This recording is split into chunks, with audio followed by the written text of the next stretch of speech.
Good morning, everybody, and welcome back to another episode of Breakfast Bites, part of the Stadium and Gale network and presented by our sponsor, Norris Norris, PA.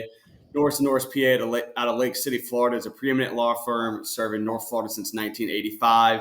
And you can give Guy a call at 386-752-7240 if you need any assistance with business law matters, real estate, wills, or trust and estate planning. Well, welcome back, everybody. And we've got a special guest on the show tonight, leader of the Stadium and Gale podcast and network, Corry. How you doing tonight, my man? And if you're talking, you're on mute.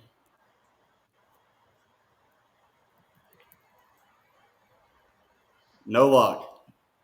Amateur hour over here, man. Apologies. Thanks for having me, guys. I don't think Dan gonna like that leader of Stadium and Gale, man.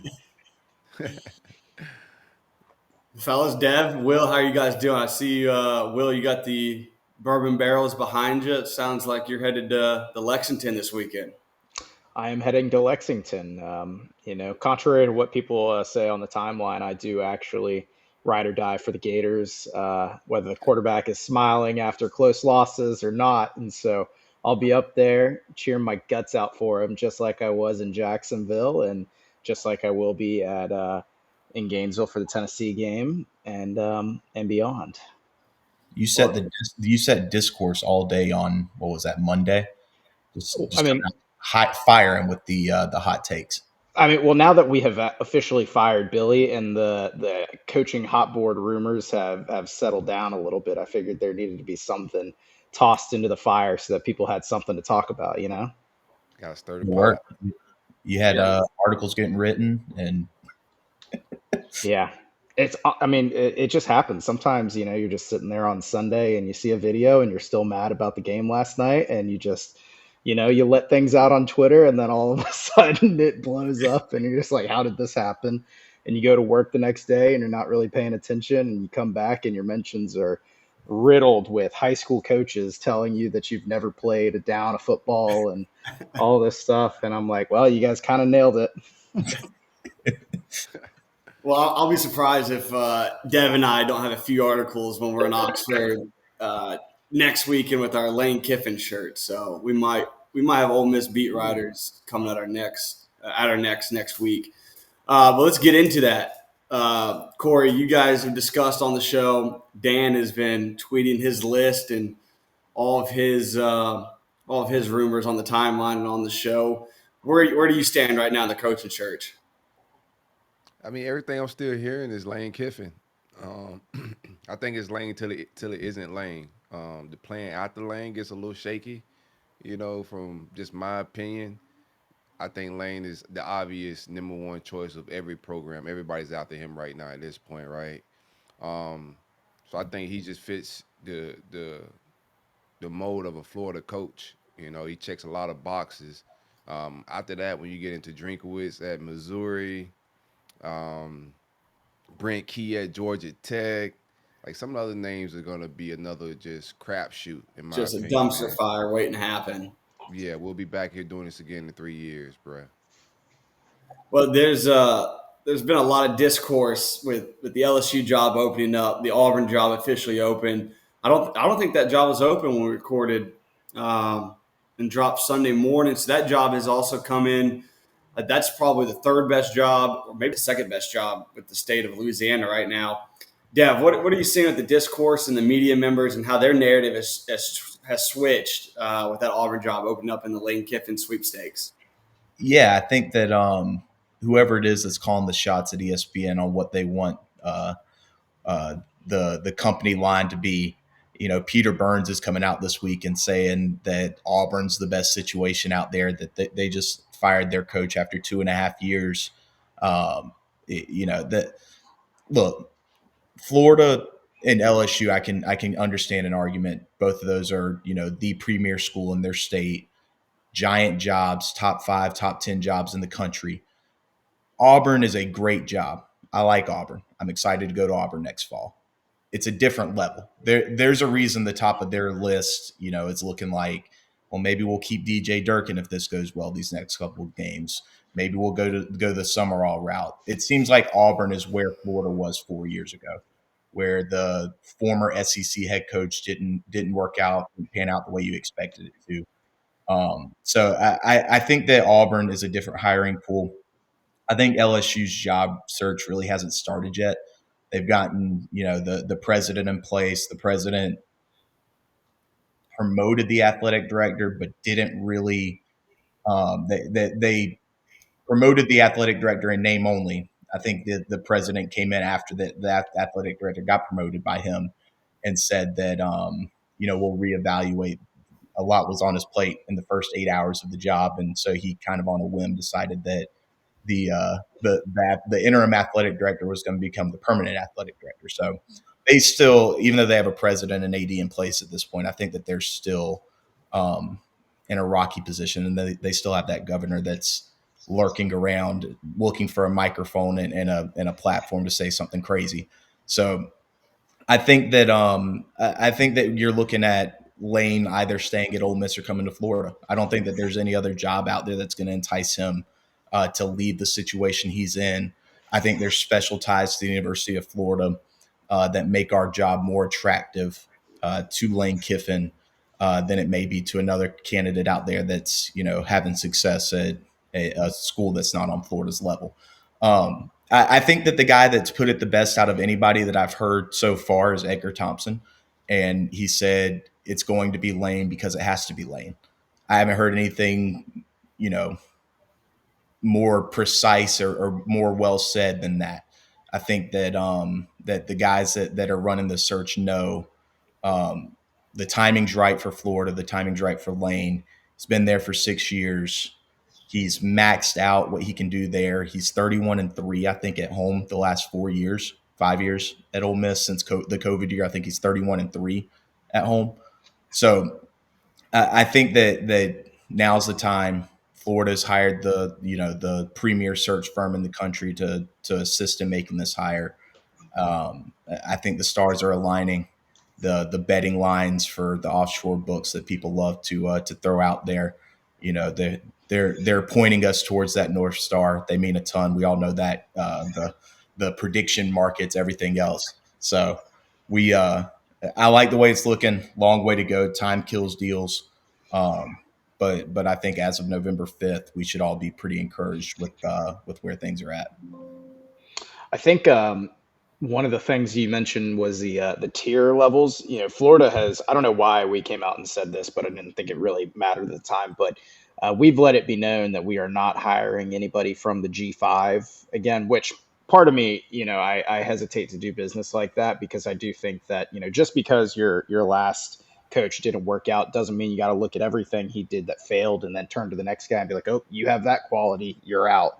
I think that's kind of a dumb way to go about it. But I do think that Auburn and LSU are actually hiring from the same hiring pool because if Lane Kiffin, these betting markets move for a reason. So if Lane Kiffin is really starting to let it be known that he's going to go to Florida, then that means that Auburn and LSU are most likely both focusing on John Summerall, which doesn't make a whole lot of sense. I haven't been nearly as impressed as a lot of the national media have with him at Tulane. Seems like a decent coach, but probably needs a couple more years of building before he really takes a job like LSU or even Auburn.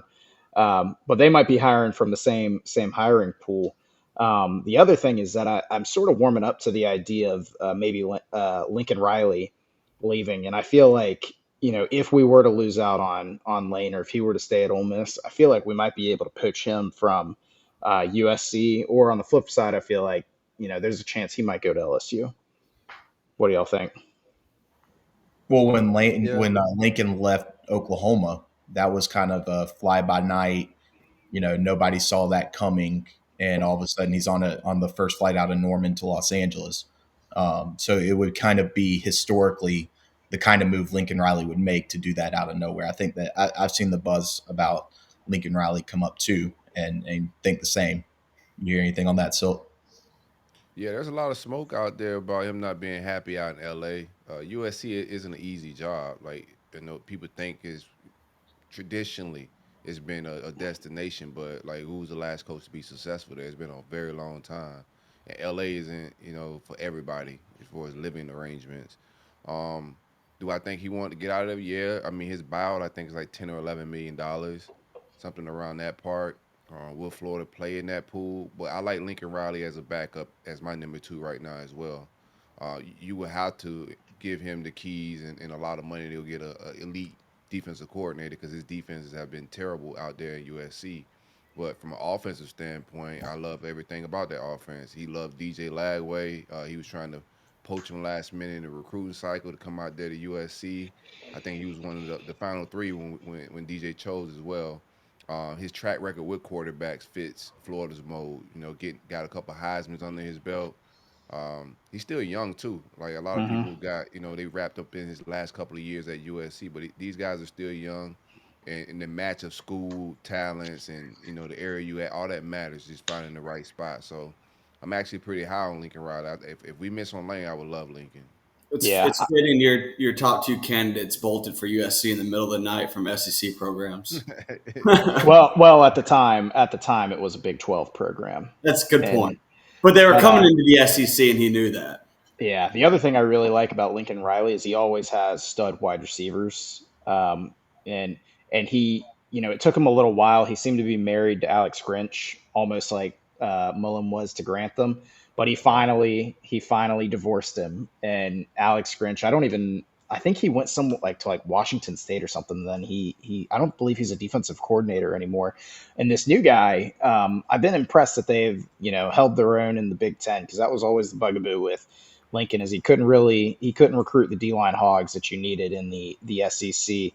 And it could just be my orange and blue glasses, but I do think that if he were to come to Florida with the natural recruiting background that we have, that he would be able to get some of these big time recruits out of South Florida, out of Jacksonville, Orlando, Tampa, that just churn out every single year. And if I mean, heck, I don't think Ron Roberts is like the best C in the country, but I feel like if we retain the entire defensive staff, like he would recruit just fine on the defensive side of the ball. And I don't see a world where he hires below them. No disrespect to any of those guys, because clearly they've been carrying their weight this year.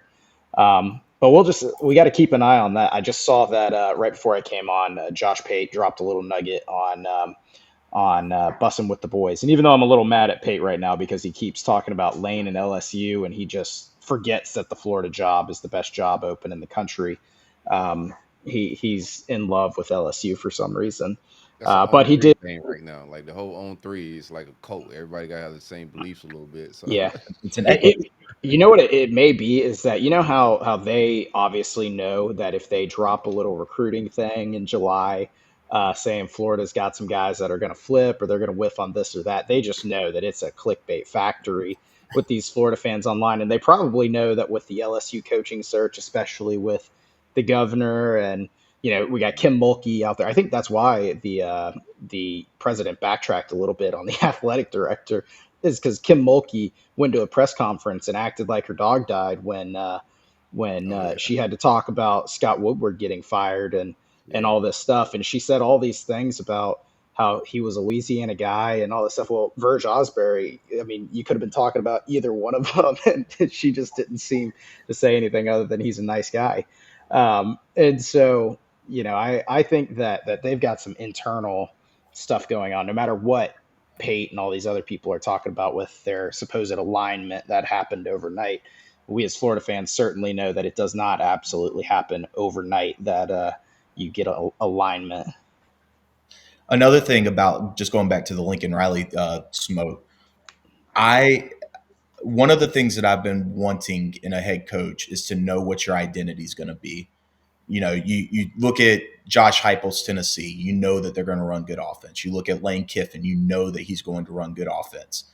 When Billy Napier came in, we were like, we think he can recruit pretty good, and that was it. Like nobody was singing his praises as an offensive coach. When you hire a Lincoln Riley, yeah, the defense might stink, for lack of a better word, for a little bit, but you're getting a guy that's going to coach a top 5, top 10 offense nationally. And at Florida, if you have a top 10 or top 5, top 10 offense nationally, you're looking at quarterbacks that can win a Heisman Trophy. You're looking at a team that can outscore Kirby Smart Georgia team, a Mike Bobo led Georgia offense. And if you're able to do that, if you're able to outscore Georgia, if you're able to outscore the best teams on your schedule every year, then you have a chance to win the SEC. You have a chance to get where we want to go.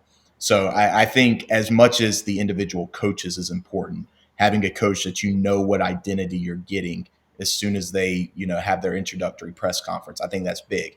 I don't necessarily think you get that with a Drinkwitz. I think that Brent Key, you know what you're getting.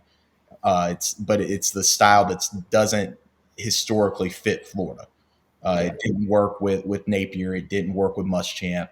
Mullen, it worked for 3 years until he couldn't recruit to what the style was anymore for in his 4th year. You could have just ended the sentence after he didn't recruit. Right. So it's the identity that matches, and you talk about alignment in a different way, the alignment with the school and the identity of the team that the coach you're hiring is trying to bring in. I think that's important. And I think that Lincoln Riley, outside of Lane Kiffin, might match that vibe of Florida better than just about anybody that's out there. So I think he's a very strong number 2. He's almost like Mullen plus. Yeah. Who do you guys got as the top offense in the SEC right now? Who do you think is the top play caller? Sark or Kiffin? I would put Kiffin over Sark. I think Kiffin, even in the big games that Kiffin loses, it's not really because their offense sputtered. Like Sark, he put up 7. I know it was the first time that Arch was playing, and first game against Matt Patricia. And Matt Patricia's bringing this NFL caliber defensive system down to college for the first game. But Sark has some other big games where the offense it looks a little Napier-y at times in some of these big games. It's better than Napier, don't get me wrong, but that's a crazy. That's a crazy I mean, he only put up 21 points against Billy in the Swamp. Yeah, I think that the Sarks, our defense, man, is just playing stout football. Yeah, that's a thing, and I think that he's very limited with his quarterback thing. And Arch, the last couple of weeks, he's played a little bit better. They hung 34 on Vandy last week, which I'm not really a big believer in Vandy's little Cinderella story that they got going on. But I think that if you watch a Sark offense, the guy's a good play caller. I think that he's limited by what his quarterback's capable of doing right now. He also, there's a reason that Lame was calling that national championship game until he got fired, and then it was Sark a couple years ago. So I would take Lane over Sark, but if Sark wanted to come to Florida, I'd take him tomorrow. Just from an X and O standpoint, it's just Lincoln Riley could go X and O with both of those guys. I think Florida turns into one of the top offenses in the country. We got a real chess player, with the cards in his hand this time. What is he? He's coached 3 Heisman Trophy winners. Yeah, as head coach. Baker, Kyler, and Caleb Williams, right? Yep. And then he helped develop Jalen Hurts. Am I right? Yeah, Jalen Hurts. Yeah, he had Hurts. Because Jalen Hurts at Bama was a lot different than the Jalen Hurts that you got when he went to Oklahoma and then in the NFL. So you're talking about an elite, top 2, top 3 in the country quarterback developer. People forget, they just throw Lincoln Riley to the wolves because of what's going on at USC. And USC is just a different animal. But he's still one of those guys. I wanted him last year when we started our coaching boards. I had him 1 or 2. Yeah, I had him in 1 and 2. So I still got him up there. If Florida is down to entertain that $10 million buyout, we miss on Lane. Yeah, I think that would be the call. I know he wants out of LA. I may be wrong about this, but I thought Gator Dave may have said something about that if he leaves, then he doesn't have a big buyout. But if they fire him, he has a big buyout. But I can't remember if that was him or if that was somebody else. Or if they fire him, it's $90 million. If he leaves, it's 10. Got it. Yeah, that's a little. Yeah, that's a big difference. Do we know what his salary is right now? I'm sure it's top 5, top 10 in the country. He signed a 10-year, $110 million contract in 2022. So a little over 10 a year. Yeah, 11 a year. 11 a year. Not a math major. No, that's all right. We'll let you do law. Corey, have you looked at obviously with Lane being everyone's top target right now, as dialed in as you are? Have you had a chance to look at Ole Miss's staff? Obviously, Pete Golding. You got Charlie Wise Jr. and we saw that report from Matt Hayes, which is garbage about Charlie Wise being entertained for this offensive coordinator opening last year, but also their general manager. Billy Glasscock, who was at Texas and player personnel for 3 years, and now he's at the Rebels. Draft picks every year, tons of talent. Who have you seen from that staff you'd like to poach? I haven't dove into that staff. Golden is an interesting one because he's had some good defenses in the past, but they haven't been great this year. Right. I don't know if it's just a personnel thing, bad year. Sometimes coordinators just have a down year. I don't know if that's the thing. Do you entertain keeping Ron Roberts? A little iffy on that. I'll go with whatever Lane decides if we got it. I think Lane's gonna try to hire the best of the best. I was impressed with the staff he did put together at Ole Miss, and he got the relationship. So I think he'll be able to take some guys off other staffs as well. So I wouldn't be married to anybody in particular on that staff. I want to see what Lane, when he gets the keys to the Florida job, like how aggressive he gets with trying to poach a Bama, poach a Georgia. He got relationships, maybe get a guy to NFL. How about Blake Like, Baker from LSU? yeah, that whole staff is free. Yeah. There's a certain Florida head coach out there that I don't think is working right now either. There's also a certain linebacker that his daughter is dating that he could bring over to the Gators as well. So we got some connections. We got head busters at linebacker. We don't need it weeks. The thing about if Lane does come to Florida, you're making him the highest paid coach in the country, the second, third highest paid coach in the country. You're trusting him with whatever he wants to do with his staff, whether it's bring Charlie Weiss Jr. over and Pete Golding over. I know some of the buzz and rumors on the Ole Miss side have been that if Lane were to leave, that Golding would be on their short list along with the Summeralls and those sorts of names.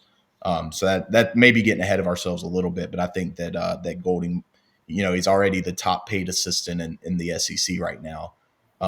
I think that his next step up could be the Ole Miss job if they're happy with the program that he's created and just kind of trying to recreate the magic with his defensive coordinator, or keep the magic going. Corey, is there anybody on our staff you'd like for him to entertain? You mentioned Ron Roberts, obviously Billy G, who's had 3 stints here. I'm not necessarily calling for him to be the wide receiver coach under Lane Kiffin, but he could certainly find a role to help with the retainage. That's going to be the number one thing, is retaining of the players, but any coaches you'd like for him to retain as well. We say it's a fire sale. I think it's a fire sale, man. Defensive line coaches, or I think Lane would be able to get a top guy. I like Chapman though. So if there's one guy, like I would say Chapman. Outside of that, bro, like I think, you find a way to keep Billy G on the staff. He may be getting a little too old to be, receiver coach still. Yep. But you find a way to keep him around if he's interested, and maybe, like you said, in maybe player retention, off the field role, maybe in maybe some type of liaison, like who knows? But you want to keep a guy like Billy G around if you can. But outside of that, even strength and conditioning, bring Savage over from Ole Miss. Yeah, I would clean house. Maybe Lane could take a page out of Napier's playbook and make Billy G the associate head coach for some ridiculous long title that gives him a nice pay raise. Because I do think that Billy G has proved to me that guy is all Gator. I think play for the patch. It hits with the players. It hits with the fans, especially from what we had been hearing the last 3.5 years. And he's obviously not little Urban Meyer, but you can tell that he still talks the way Urban talked, and he doesn't talk the way Napier talked. And I think that's just a good dude to have on staff, a nice transition, because not everything with the program is broken. It was really just the 60 minutes on the field, and then a couple things you could nitpick here and there, Sunday through Friday.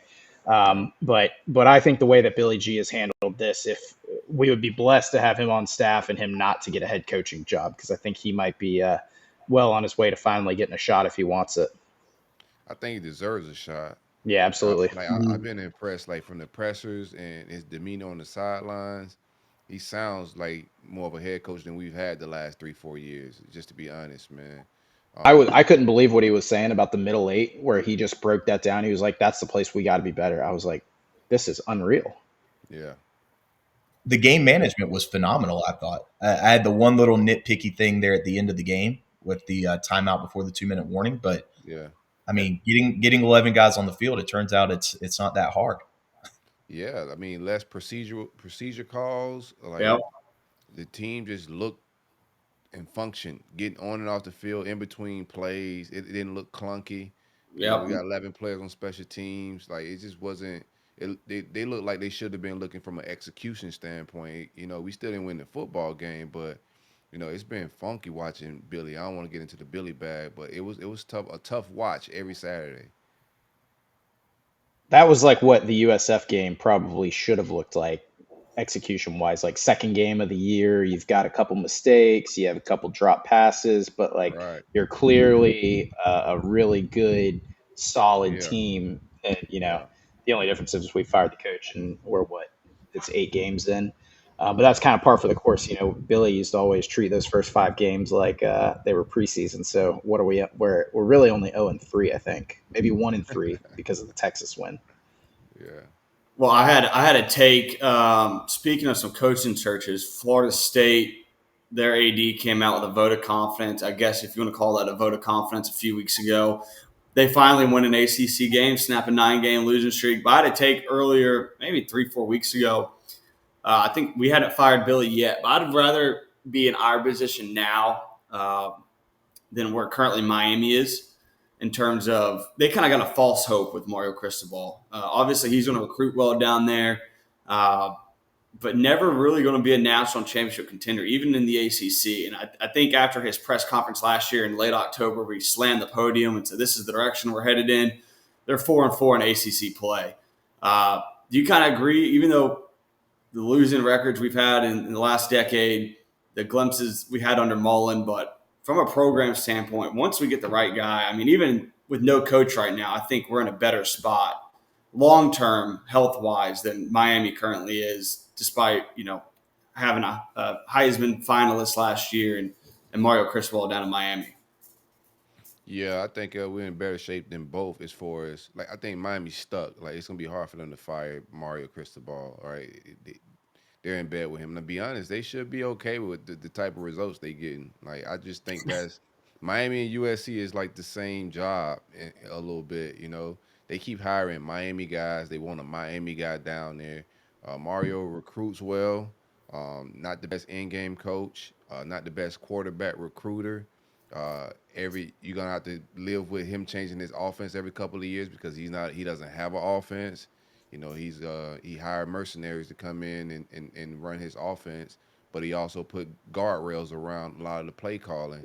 So they're gonna be stuck with him for a while. I don't think they're gonna fire him. I don't think they should fire him. I just think that's what Miami's about to be and what they've been since like 2001. It's been a long time. But Florida State, the best thing ever happened for us is them winning that 13 games, man. Like Sexton got that crazy extension, and they can't afford to get rid of him. When they didn't fire him after 2 wins, like all bets are off. Like they don't care about football. Like there's no way you win 2 football games in year 5 and you keep this guy. Like they're not serious or they're just broke. And In they the really ACC too. Yeah. I yeah. think it's the latter. I think that you're seeing the haves get more in the SEC and the Big Ten, and the have-nots get less in the Right. ACC and the Big All that. 12.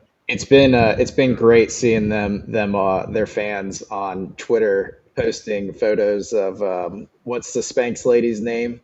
Oh, yeah. I saw the video. they keep reposting her selfies with her family from her Instagram, and they're She like, living her life. somebody ask her if she likes football, and she's down there on the sideline, and it just cracks me up to see those people miserable. I think Mario, he kind of he's better than Will Muschamp, but I feel like if Will Muschamp ever got a ACC job, he kind of would be like Mario. Like the guy basically went like 7-5, 8-4 every year at South Carolina Right. until the bottom fell out. And at Florida, he had the one really good year, always recruited well, couldn't figure out the quarterback, always put guardrails on whichever offensive coordinator he hired, and it's kind of what Mario seems to be doing. But I think the reason that Florida is in a better position is because of what Todd Golden did with the basketball team, and not necessarily, obviously, great to win a national championship, but I think what it did to sort of ignite the fan base and let everybody know that the Florida Gators are still a premier brand in the country, and that if we are all kind of pulling in the same direction, then we can win a national championship. And it's easier to kind of go on a run without having all the alignment and win a national championship in basketball. But I think it woke a lot of people up on the football side to look and say, like, okay, we've got this guy who is recruiting well. He's building the roster pretty well. We are clearly improving, but then the results just wouldn't be there. But now that everybody was focused, it was like, okay, now we really know that it's time to move on.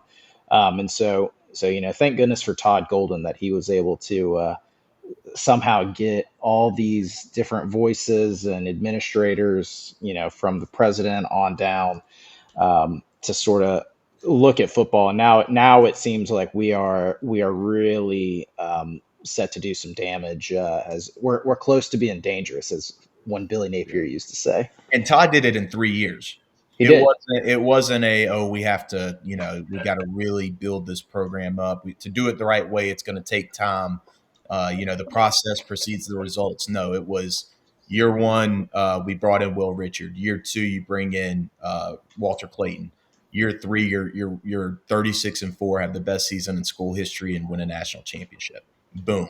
And I think that's I think you're right. I think that woke people up to, in the modern era, in the second biggest revenue sport in the country, that a school like Florida that had that 90s early 2000s success, that's kind of been in the wilderness for 15 years in both of the major sports, quite frankly. 10 years for basketball, 15 years for football. But in the NIL era, in the revenue sports, Florida can and should still be competitive. And I think that's the effect that they had. And I think that's kind of why you're seeing us make the swing for those biggest names in the country, because if we get the right coach in here, it's not a 5, 10, 15-year rebuild. It's a 3 years and you get University of Florida results. So I think that's a great point. And then to Silk's point earlier about the comparison between Miami and USC, I think it's pretty apt. Like, you got, two major metropolitan areas. I think that Miami still does care about football, to the extent that you can have a home field advantage in an off-campus stadium and fill it up for 2 games a year. But I do think that they have a fan base that cares. I think especially Lincoln Riley at USC, you're looking at a school and an area and a fan base that doesn't care anymore, which is part of probably the reason why Lincoln Riley wants out, because the USC of 2005 with Reggie Bush and Matt Leinart's dead, and I don't think that it's coming back. And I think it's been replaced by the Oregons and maybe Will's Washingtons of the world.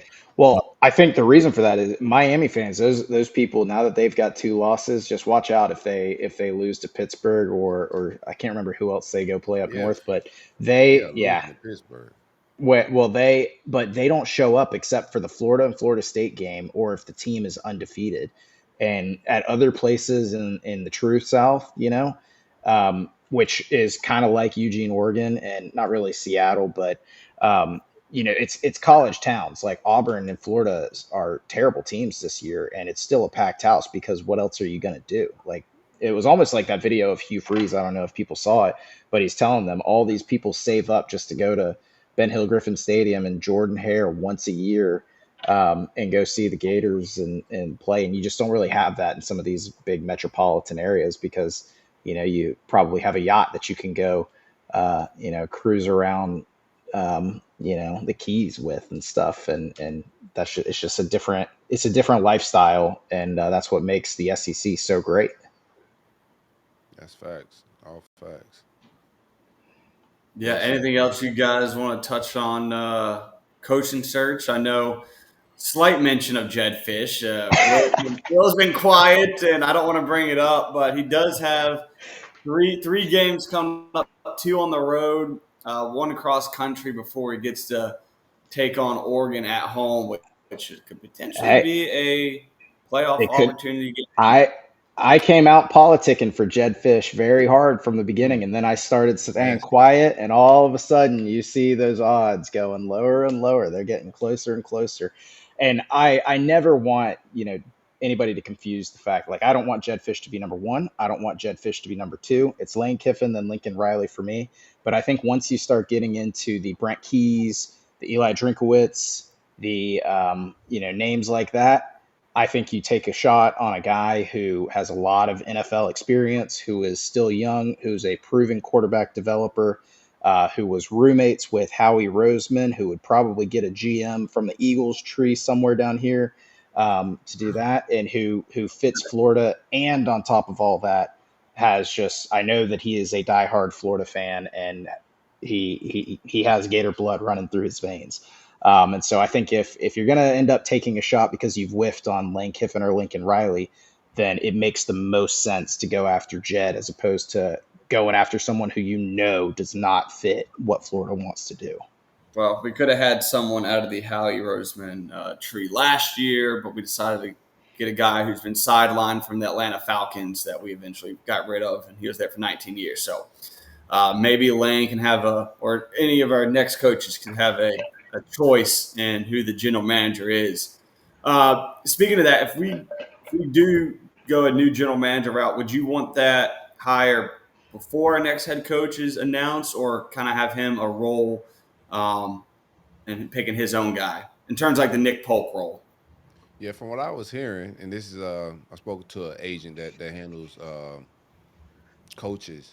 For he don't really deal with players, so he handles coaches. He was telling me the approach would likely be, if it was Lane or whoever the coach is, if it's a playoff type coach, like they would hire a GM and send that GM to start the recruiting and the early signing day transfer portal to get that going while they still manage. So from what I'm being told, I expect the next coach to hire their GM and send that GM, if they're a playoff type team, to send the GM to Gainesville while they continue to work the playoffs and have them handle recruiting, etc. Now, do we think that hire is announced pre signing day or early signing day, but maybe the coach informs his team despite a potential playoff berth that he is leaving? Just to, Lane, for example, he loves Ole Miss. He probably wants their long-term health to be good, so give them a head start. Anything you're hearing from there as well of a potential announcement to Florida, but still coaching them through playoff season? Yeah, I think between Thanksgiving weekend, which is the last game for everybody, between that and early signing day, I think Florida's gonna make an announcement. I From what think I we was are on told. the same timeline as you are on that. So, yeah, just beneficial for everybody. These guys have invested a lot of time of where they're currently coaching. Certainly don't want to leave them in a bad spot. And with this, the new timeline and where the transfer portal falls on early signing day, just making those guys, they go home for Christmas and a lot of uncertainty and who knows what information they're getting fed, who's tampering and all that good jazz. So yeah, I think a decision has to be made regardless of where the former coach is at in that part of the season. Well, From Right. since he's opened up the line of communication with his team, I mean, he made a public comment that he spoke to his team about the Florida opening in October. yeah, So if he were to go to them after the Egg Bowl, or however the conversation happens, and say, yes, this is happening, but we're finishing out the season, we're going to go try to win a national championship, that's not something that they're going to be totally blindsided by. Everybody's heard the rumors. Everybody knows what's happening. I think it's what's the best For Lane's not going to leave if he does come to Florida. He's not going to put himself at the biggest disadvantage possible just because he wants to protect his old school's feelings. And then he's also not going to put the school that he cares about and, he's done a documentary on and all the jazz the last 6 years about how much he's enjoyed Ole Miss. He's not going to put them in a spot where, it's December 28th and he's telling them for the first time that he's leaving to take the Florida job after they lose the second round of the playoffs Right. Yeah. So I think that it makes sense for all sides, that this league leaks out and gets public as soon as the regular season ends. That way, that initial shock wears off. They don't play a playoff game in the first round until the 19th, I think, is the first round date. Yeah, it's right before Christmas, somewhere in that timeline. That gives you 3 weeks post I'm leaving for Florida announcement to prepare for a game. So I think that's plenty of time to not be distracted by what the future may hold. Silk, you just let us know when we need to put Dan's notifications on, because he's been hot on the trail with all the coaching news ever since he was dropping the nuggets that Napier was going to be fired regardless of results. So let us know when we need to put the notifications on, and we'll let Dan tweet it out. We got two totally different. So his source is definitely UF side. Mine is agency side. So I got some plugs over at CAA giving me some information and whatnot. So we just match notes, man, and see what lines up. It's interesting that you bring that up. One of the things we've been talking about is kind of comparing this coaching search with all the smoke with Lane to the previous coaching searches. Not necessarily the one with Napier, because Strickland kind of just it was public knowledge that he was focusing on Napier, and then he was flying and they did their little meeting and that was it. But going back to when Mullen was hired and, Chip Kelly leaves us at the altar, and then going back to when McElwain was hired. And I actually heard, I think it was James DiVirgilio on Gator Nation Football Podcast. I'd never heard what actually happened with Bob Stoops before the McElwain hire, but except all your friends lost money because you told them to bet them. That was that was a very, very tough scene as a pledge walking into the fraternity, telling them that Clutch Like MJ was letting me know that Bob Stoops was that was my first insider heat moment, and I've never lived it down. But all of that stuff was just coming on message boards, and the message board beat writers are all getting it from UF. But now it, immediately, Pete Nakos is out there putting on the On3 message boards that if he had to put in an RPM pick for Lane, he would put 70% to Florida, which tells me it's really was probably 95%, because he wouldn't be posting that publicly on a message board if it wasn't, kind of a done deal. But those national people all talk to the agent side, and the agents usually have much better information than the administration, that obviously wants to believe that their first, number one guy is going to say yes. And so I haven't been nearly as stressed or worried about this coaching search, because I just feel like all the agents and the national people keep talking about how Lane is going to Florida, because Lane has turned into this very sentimental guy that loves the fact that him and his previous ex, now rekindled Halloween date, had their first ever date in Gainesville, and his father-in-law played at Buchholz and all this stuff, and so maybe it's all meant to be. Who wrote this script, man? I don't know. From a guy that said he's going to play Rocky Top all night in the swamp after he beats Florida and Urban Meyer, to us eventually begging him. It's really clear how much mature he is, just based on how he's handling all the smoke. He reminds me of the way Billy Donovan used to answer questions about going to the NBA. And Billy never said that I'm not going. He always said the NBA is intriguing. It's the highest level of basketball. I would love to see how I stack up there. And then, he almost went one time. He decided it wasn't the right time. And then he goes and he takes a job, and he's been there ever since. But it seems to be the way Lane is handling this. I mean, what other coach has, Summerall got asked about it in his Tulane press conference, and he literally looked like a deer in the headlights, and then got absolutely smacked on Saturday night against the 4-4 team. So I think it's very unique the way he's handling it. I think it's mature. I think it speaks a lot to how grown up he has gotten in the Middle Ages since he Well, he's since he still. was the head coach at I Tennessee. know we're saying he wants to be sensitive to Ole Miss. Somebody's getting trolled here. Yeah, Yeah. I that was Devin and Jackson. I mean, we're gonna have to play these guys now that they've redone the schedule. I hope we leave them in the dumps and all those fat guys and penny loafers, as somebody once tweeted, are sitting there crying while they're overcooking their meat. That's Shout that's out to so Jaws, man. One of one. He hasn't made very many friends on Twitter these last couple weeks. he ain't a And friend of But me I either. think that Shout out to it's Jaws. really we're really close to the situation. We read all the stuff every single day, but even just some of these national guys like Brett McMurphy tweeting during the Georgia Ole Miss game when Georgia takes the lead and ends up beating Ole Miss. Big win in Athens for the people in Gainesville. If you know, you know. Just stuff like that. That you're just like that. That's a little different kind of buzz than what you would typically expect for Florida to have not even fired Billy at that point. Like it was just interesting little nuggets from the national guys like that made me question if this is the worst kept secret in college sports, that Lane's going to end up leaving to go to Gainesville.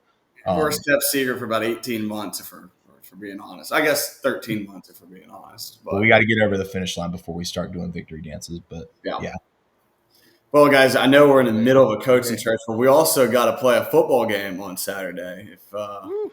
Will, you'll be at. We're playing Kentucky. I think they're like 3-5 this year. Just got their first SEC win over Auburn in the nail biter. Plains. And I'm going to be honest, I don't know anything about Kentucky besides their offense stinks. The Gators have struggled in Lexington. We've lost 3 straight in Lexington, or 2 straight, Too straight. and haven't won by double digits since 2013 in Lexington, which is unbelievable to even think about. So, Corey, where do you see the Gators stacking up? We got the availability report about 20 minutes before the show dropped. 13 guys out, a lot of contributors. 3 big-time contributors on questionable as well. It's just a laundry list of an injury report each week. Hopefully a new strength and conditioning coach can clean that up. But how do you see the Gators faring Saturday night in Kroger Field? I think Billy G gonna have them ready to play. They could easily have a letdown after a rivalry. The way we lost was an emotional letdown, so they could easily come in and fall flat. But I think they're gonna go on the road and handle business. The run game should be solid. You just hand the ball off to Jaden Ball, and everything else should do what it do. I need DJ just to hit the easy throws, man. Clean up his footwork. That's asking a lot from week to week. Him missing the entire offseason was rough for his development. He didn't have the greatest of developers already working with him, and then missing that spring and fall camp. That's just brutal. His footwork has been nasty, and I don't know if he could clean that up from week to week. But I just want to see the kid play better. Um, and then give him a reason to smile at the end of the game, right, Will? So he's not There we go. smiling. There we go. I am But I like am a interested to L, see how he responds after right? obviously taking a lot of heat and not playing too well. So hopefully he comes out and he has that killer mentality that I think is there. He's the Gatorade It's there, National Player of the bro. Year. It's there. No, I'm around. Just a little nugget. So I'm it's probably gonna drop this like next week. But I'm producing his mom's podcast, and we're doing some stuff together. I'm helping her build her platform called Momagers, right? So I'm around the family. I've been around them a little while. Like to be around DJ, like he's competitive, bro. Like, you know, in front of the media, he has to be a certain way. He gets it. He got to get his Tebow on. He has to come across a certain way. But he's the ultimate competitor. Like he hate losing, just like we hate losing, bruh.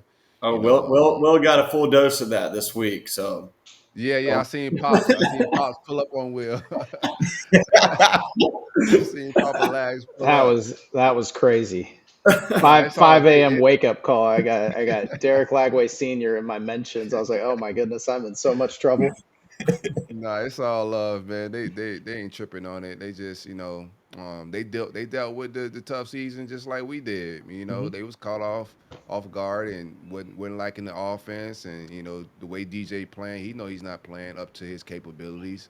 But hopefully they can clean it up. You know, he's got to hit some of them throws. If he hits those throws and a couple other things, I don't want to put it all on him, but we could have won that football game. So I think they're gonna play for Billy G. The defense is gonna they Kentucky got a terrible offense, so I think it's gonna be hard for them to score points. Our offense is good enough to move the ball on them. We should get that. We should win by double digits, in my opinion, 10 to 14 points. Um, Hopefully, we could do something. You know, get that turnover bug rolling. Our sacks. We got two versus Georgia. Georgia hadn't given up any sacks, so that was impressive. So hopefully, our pass rush come alive a little bit more on the road. Keep that stadium quiet and dead, and we handle business, man. If we could get to like 5 or 6 wins, that'd be dope. You know, in a throwaway season like this, like you can't complain. So I'd like to see Billy G get his first W. I think he gets it. Yeah, I three. think the with playing with an interim coach, I think that the first quarter is so important because I know that these guys have not quit at all for Napier.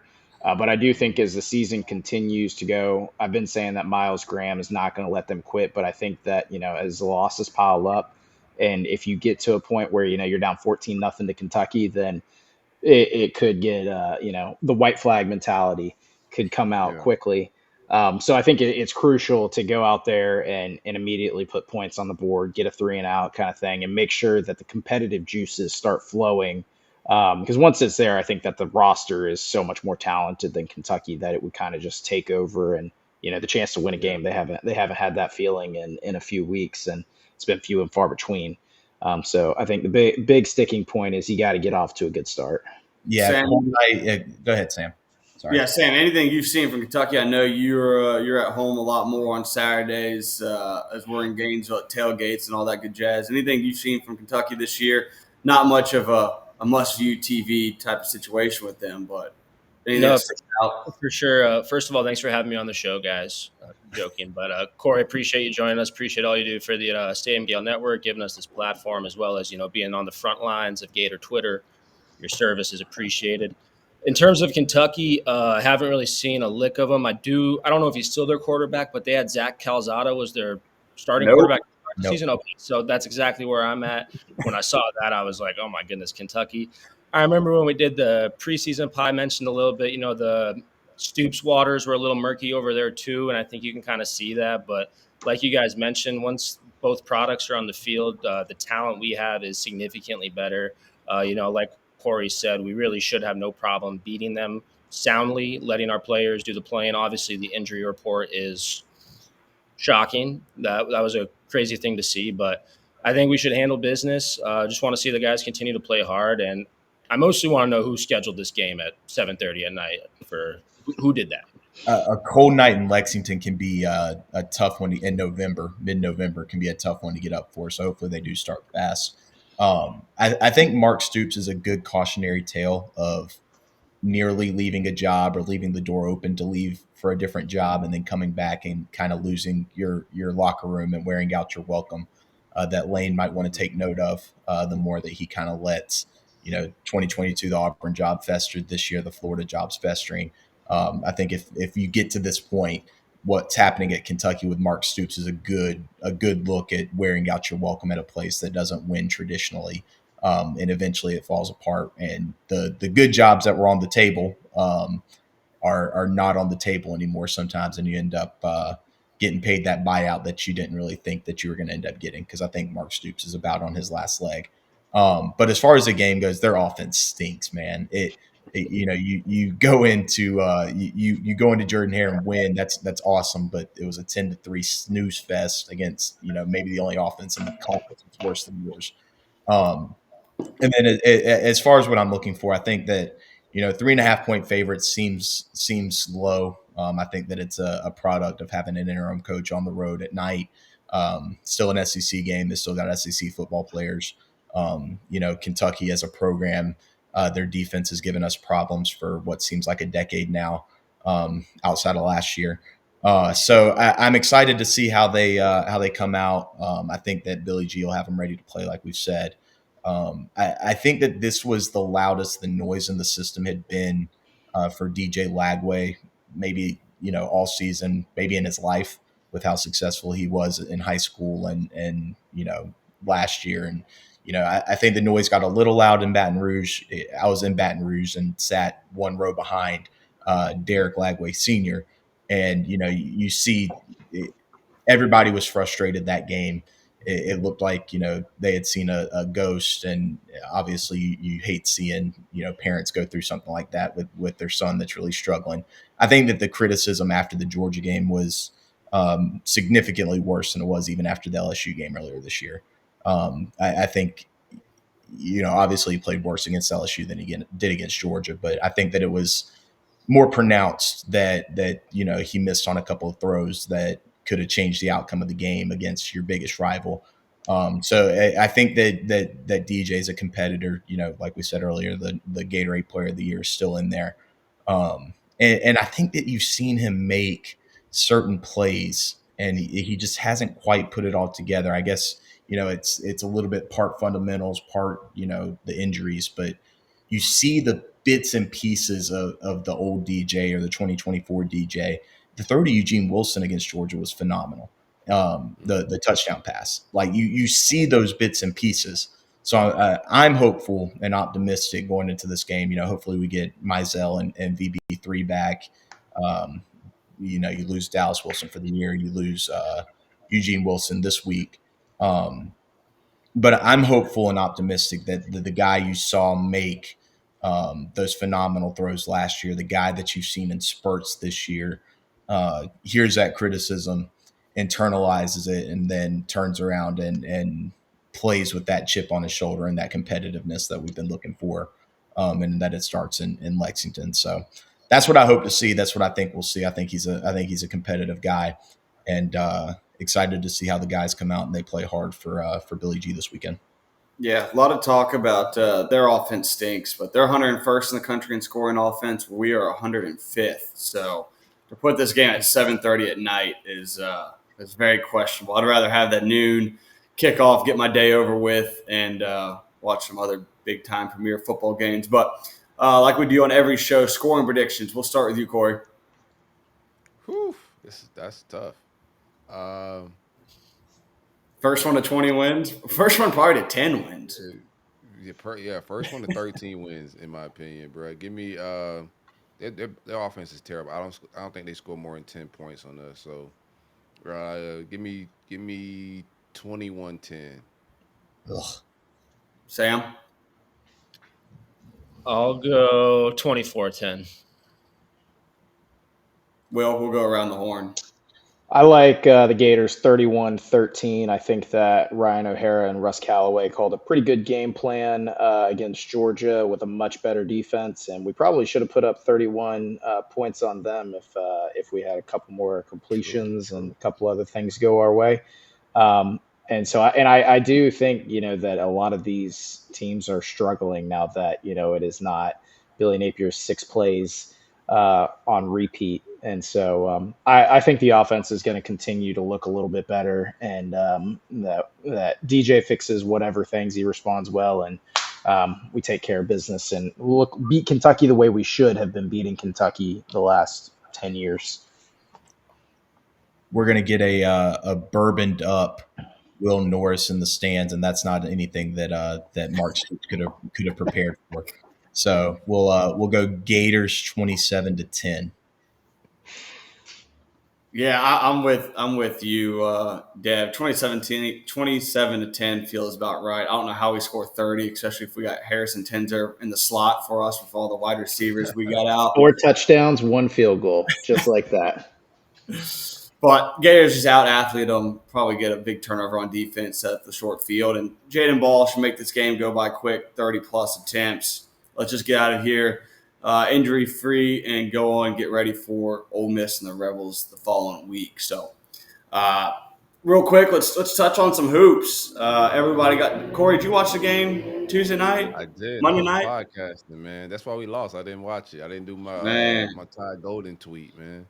Yeah, it was those first 10 minutes looked like the Mike White PK80 game, when we're in the all orange and we scored 90-something points, probably the most in his career. But the guard play was nasty, man.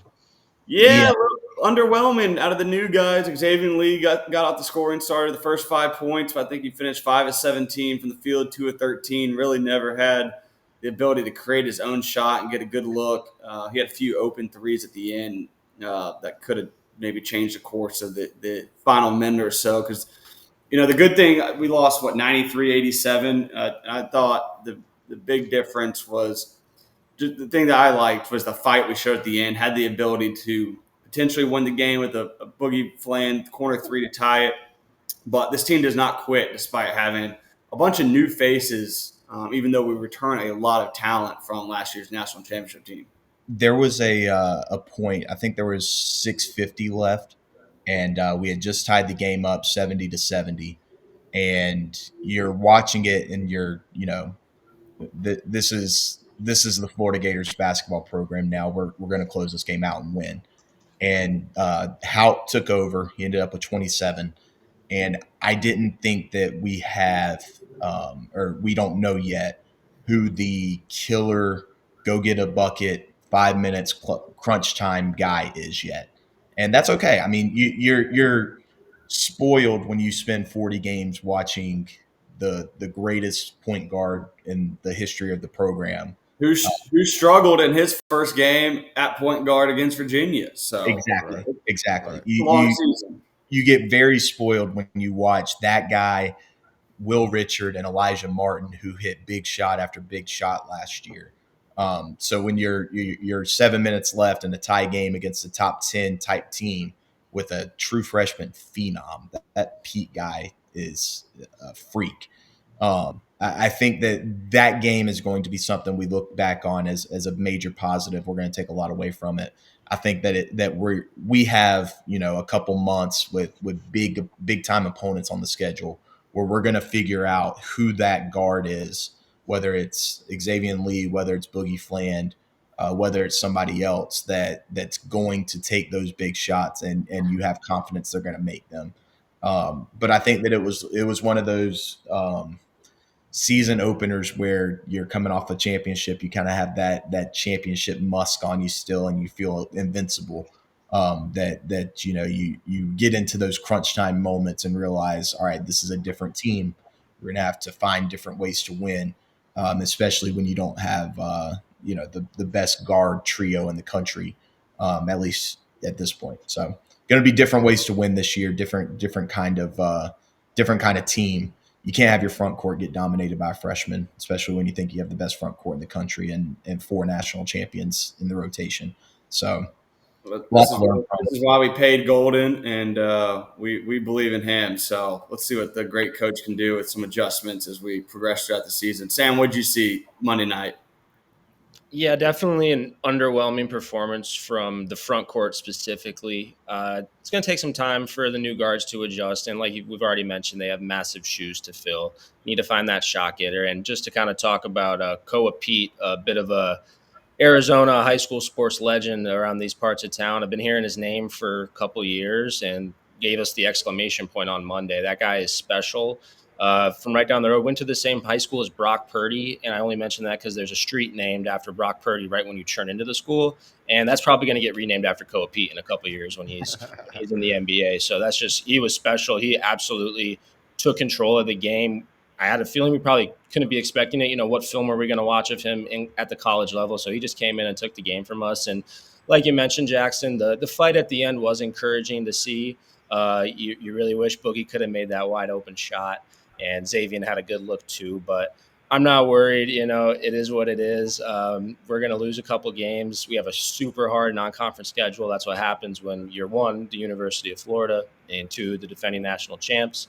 So I'm not worried about it at all. And I think we'll find an identity. The front court will know that it runs through them, then they have to support the guard play. So I'm not worried. And like you said, Todd's our guy. He's proven us time and time again that he can make adjustments and win games.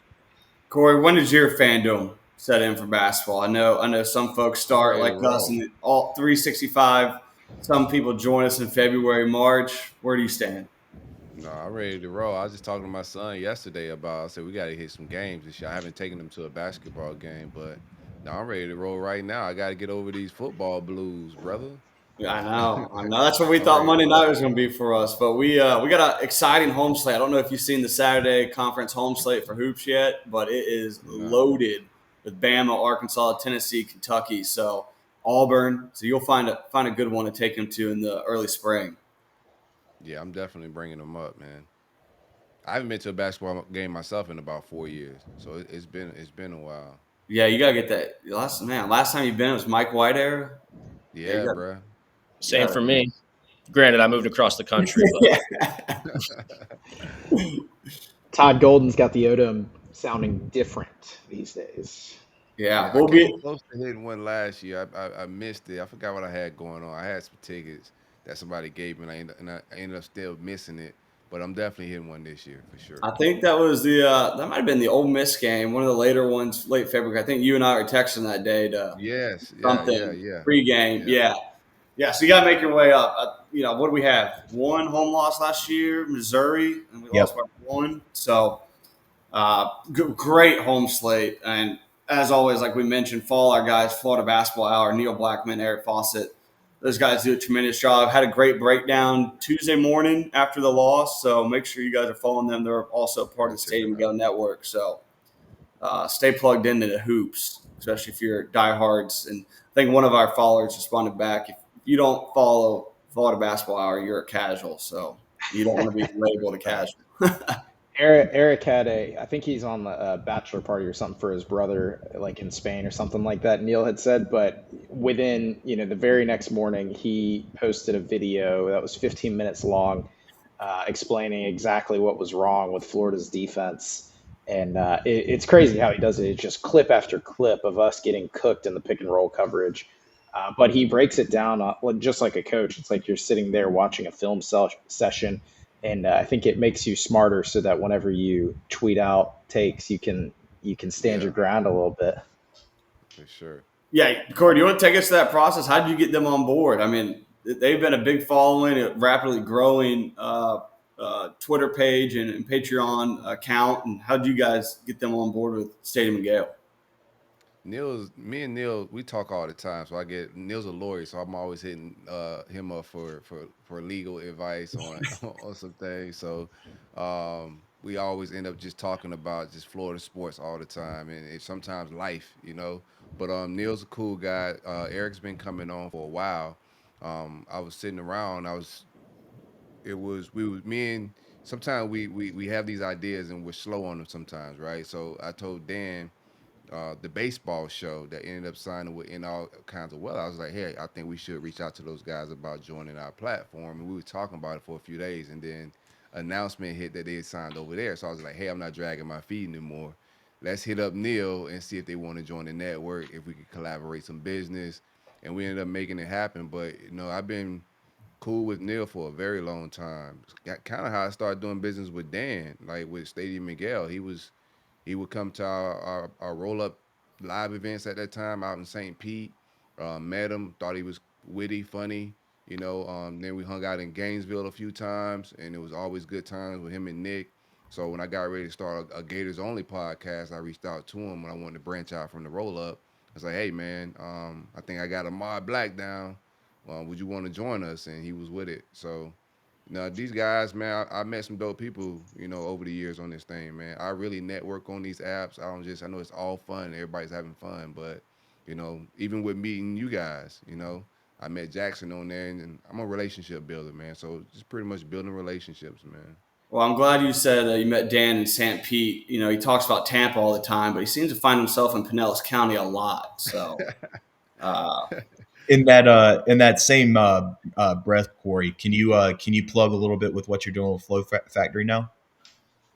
Oh yeah, man. So a lot of things. I got a deal down in Miami with 305 Plus Network.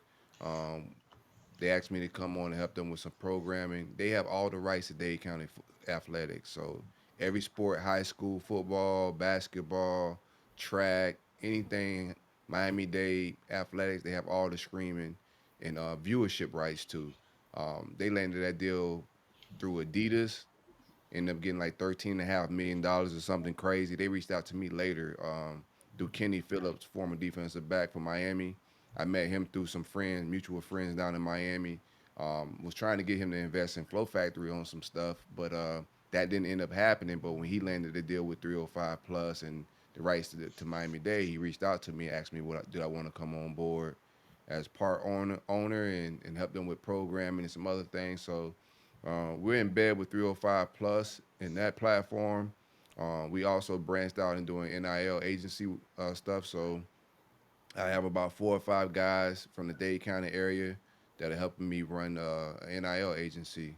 Right now, we have defensive tackle James Johnson, who's committed to Texas. I know Florida was trying to get him at one point. We also have Trey Bell, who's committed to Florida State as a safety, and another defensive back, Amari Oquindo, who's originally from Rockledge. He's down in Miami Northwestern right now. 3-star. He's committed to FIU, but he has some ACC offers that's pouring in right now. I think he's gonna have he's a 27 kid. I think he's gonna have a big offseason. And we're about to sign a 5-star receiver as well. It should be making that announcement, I think, in like next 7-10 days. 27 wide receiver. But just expanding a little bit, man. You know, using relationships that I built over the years to make some business go down a little bit. Where can these guys follow Flow Factory at? On every app, mainly on Twitter. We haven't been active on our YouTube lately just because with the 305 Plus deal, I'm gonna be running all my content through that app just for business, just for business purposes. You know, I get paid differently than from YouTube, and having my exclusive access there just from a longevity standpoint, it makes sense. So the 305 Plus app, you can download that on any platform if you want to check out anything Flow Factory. Instagram, Twitter, the same old, same old. That's awesome. I know that you posted that you're retiring from the troll game, but I think that the 4 of us will volunteer to be your chief troll officer, and you can get I the controls appreciate with it. the Breakfast with the Gators account anytime you want them. I appreciate it, man. Yeah, it's tough. You're trying to recruit a kid to your NIL agency, and you're trolling the team that they're committed to, right? It's tricky, bruh. So I was like, I just can't do it anymore, man. Well, you got to That tell the kids that all these years you spent trolling, you were actually just building relationships with all the fans, and look where it's gotten you. So trust the yeah. process and trust the trolls. I think the kids get it. I think the parents don't. I think the kids Yeah, understand. yeah. I think the players get it. I think it's more the parents. They Having like, look what this having guy doing. gotten in hot water with some parents recently, I Right, totally understand where they're coming from. right. Well, man, we appreciate you joining us. Appreciate you letting us have this platform. I texted Corey right before the season, maybe 2 weeks before the season started, just saying, hey, a bunch of us idiots in a group chat just decided we want to get a podcast. Is there any platforms we should use that are free? To join the Stadium and Gale network. So we appreciate you a lot, allowing us to do this twice a week now, and plenty more great content to come, especially as the coaching search gets a little bit hotter as we get closer to the end of the season. Basketball continues to take shape. I know myself and Will and Lovelace will be on scene Thursday night in the O-Dome for UNF, and then obviously next Tuesday as well as we host Florida State. So another show coming to you guys Sunday morning, recap of the Kentucky game. Will, you're going to be on? You going to have time to pod after the being live in attendance, or? I might call in as I'm descending from the Kroger field. All right. Well, we look forward to having you getting the recap from Maybe Kroger maybe I'll Field. get John from Tampa live and in person to Yeah, I call know. in. I know. We had tried to get Paul on last week, and I think he was on the balcony overlooking the St. Johns River. So I'm glad. I hope he's okay. And Ashley from Jacksonville is begging to be on the show. all right. Well, I know Emily is going to have some choice words too from Jacksonville if Todd Golden loses another game shortly. So we might have to get them for a collaboration. But thanks, guys, again for joining on another episode of Breakfast Bites, part of our Breakfast with the Gators show. You can follow us on YouTube. Please like and subscribe, and our Twitter as well at Breakfast WTG. And we'll catch you again Sunday morning. Go Gators. Go Gators. Where's this?